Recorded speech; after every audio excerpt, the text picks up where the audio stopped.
Hello guys, എല്ലാവർക്കും നമ്മുടെ പുതിയൊരു വീഡിയോയിലേക്ക് സ്വാഗതം. നമ്മളിപ്പോൾ വന്ന് നിൽക്കുന്നത് പടമുഖം എന്ന് പറയുന്ന ഒരു സിറ്റിയിലേക്കാണ്. നമ്മൾ മുരിക്കാശ്ശേരിയിലെ നേർച്ചപ്പാറ എന്ന് പറയുന്ന ഒരു വ്യൂ പോയിന്റിലേക്ക് പോയതായിരുന്നു. പക്ഷെ എന്ത് ചെയ്യാനാ, ഭയങ്കര മഴ. അതുകൊണ്ട് നമ്മുടെ വീഡിയോ അവിടെ വെച്ച് നിർത്തിയിട്ട് തിരിച്ചു പോരേണ്ട അവസ്ഥയായി. പിന്നെ ഞങ്ങളിപ്പോൾ പടമുഖത്തൊരു കടയുടെ മുന്നിൽ വന്ന് നിൽക്കുകയാണ്, മഴ തന്നെയാതിരിക്കാൻ വേണ്ടി. ചുറ്റും മഴ പെയ്തുകൊണ്ടിരിക്കുന്നു. ഈ മര്യാദയ്ക്ക് ഞാൻ വീട്ടിലിരുന്നായിരുന്നു. എന്നെ വിളിച്ച് വ്യൂ പോയിന്റ് കാണിക്കാൻ കൊണ്ടുപോയതാണ്, പക്ഷേ മഴ നനയേണ്ടി വന്നു.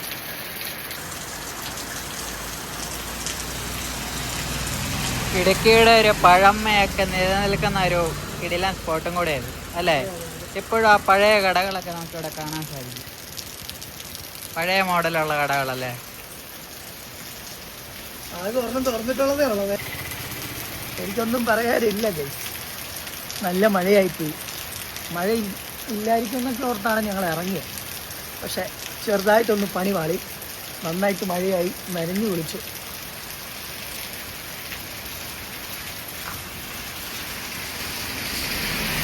ആ വീഡിയോ നോക്കി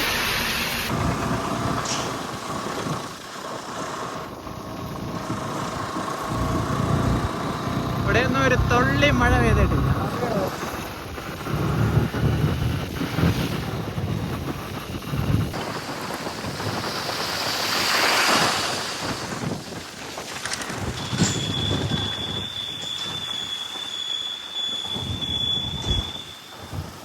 ഗൈസ്, നമ്മൾ വന്ന് നിൽക്കുന്നത് ഉദയഗിരിയിലെ കുരിശുമലയിലാണ്. ഇവിടെ അടിപൊളിയാണ്, മഞ്ഞും മഴയൊക്കെ ഉള്ളപ്പം വേറെ ലെവലാണ്. ഇപ്പൊ ചെറിയ ചാറ്റൽ മഴ പെയ്ത് തുടങ്ങിയിരിക്കുകയാണ്.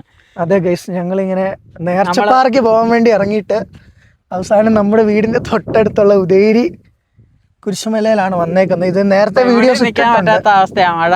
അതെ, മഴ ഇത് ഇവിടെ തുടങ്ങിയിട്ടുണ്ട് ഗൈസ്. ആകാശമൊക്കെ നോക്കും, ഇരുണ്ടി ഒരിതായിട്ടാണ് നിൽക്കുന്നത്. ആകാശത്തിന്റെ അപ്രമാളങ്ങളിൽ നിന്നും മഴ ഇങ്ങോട്ട് വരുന്നുണ്ട്. അതിനപ്പുറം ഇവിടുന്ന് സ്ഥലം വിടണം. അതെ, അർത്ഥമൊന്നും അറിഞ്ഞൂടാ, നല്ല വെയിറ്റ് ഉള്ള വാക്കല്ലേ അല്ലേ? അപ്പൊ നമ്മള് വണ്ടിയൊക്കെ ഇവിടെ കേട്ടിട്ടുണ്ട്. ഇനിയിപ്പോ മഴ പെയ്ത് വണ്ടി തിരിച്ചിറക്കുന്ന കാര്യമാണ് കഷ്ടത്തിൽ. അതെ അതെ, കുഴപ്പമില്ല, നമ്മൾ എന്തായാലും ഇറക്കിയിരിക്കും. അവിടെ ഇന്റർനാഷണൽ സ്കൂളൊക്കെ അവിടെ കാണുന്നുണ്ട്. എല്ലാ ഭാഷയും അത് തന്നെ പറഞ്ഞു അടുത്ത്. അതെ, അത് പറഞ്ഞു അടുത്തു. എന്നാലും വന്നത് വെറുതെ ആയി പോണ്ടല്ലോ. നമ്മൾ ഇതുവരെയായിട്ടും കാണാത്ത സ്ഥലങ്ങൾ കണ്ടുപിടിക്കാൻ വേണ്ടിയൊക്കെ ഇറങ്ങി തിരിച്ച, പക്ഷേ ഇതുവരെയായിട്ടും കാണാത്ത സ്ഥലത്തേക്ക് അങ്ങ് എത്താൻ പറ്റുന്നില്ല. എന്നെങ്കിലും ആ കാണാത്ത സ്ഥലത്ത് നമ്മൾ കാണാതെ എത്തുമായിരിക്കും. അതെ, അപ്പൊ നിങ്ങൾ കാണാത്ത സ്ഥലങ്ങൾ ഞങ്ങൾ കണ്ടിട്ടുണ്ടെങ്കിൽ കാണാതെ ഇനി ഒന്നും പറഞ്ഞ് ഞാൻ മതിയാക്കി. ഓക്കെ, മതിയാക്കുന്നു. നന്ദി, നമസ്കാരം.